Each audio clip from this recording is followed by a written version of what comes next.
Morning, everyone. I just wanted to remind you about the benefits of the emotional stress release points. So it's something that I do regularly sort of in my little checks and I've got several in my kinesiology brain. I've got like a little hierarchy of balances or diffusions that I do throughout the kinesiology treatments. And emotional stress release points are in that balance. And I often do it when someone is just chatting away about trauma that's happened to them in the past. So basically what it is, and I'm just thinking about it this morning because I've been chatting with several clients and the world is just speeding up. The way the world was a year ago is gone. We know that. We're trying to stay positive and in the light and in the love and know that we are sovereign, know that we are free, know that we are in our power.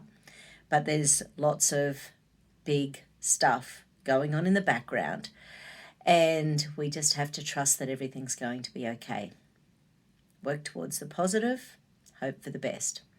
But the emotional stress release points, they help to bring us back down into that now moment. So everyone is in their own now moment. So as you know, with my couple of things, it's been a really stressful couple of weeks for me.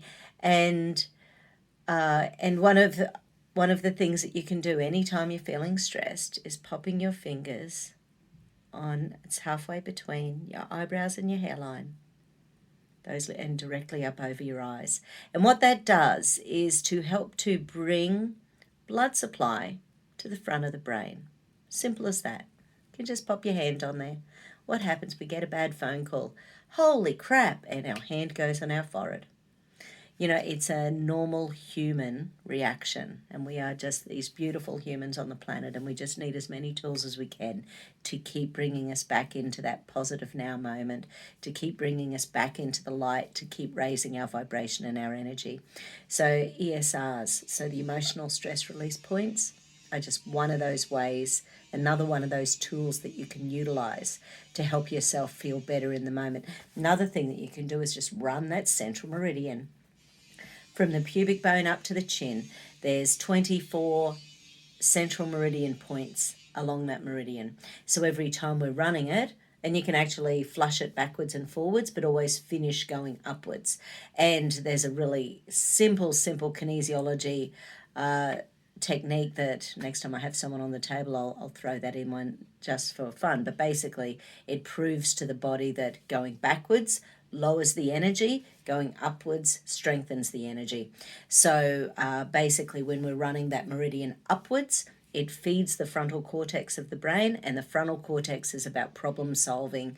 It's about finding solutions. It activates the dorsolateral frontal cortex area, which is about knowing everything you know, putting it all together and seeing the big picture. And don't forget, there's so much going on the planet that's dumbing us down almost deliberately. And well, I don't know if it's deliberate, but the things that we need to do to keep ourselves vibrant and happy and open and awake, drinking our purified foods, eating fresh, healthy foods.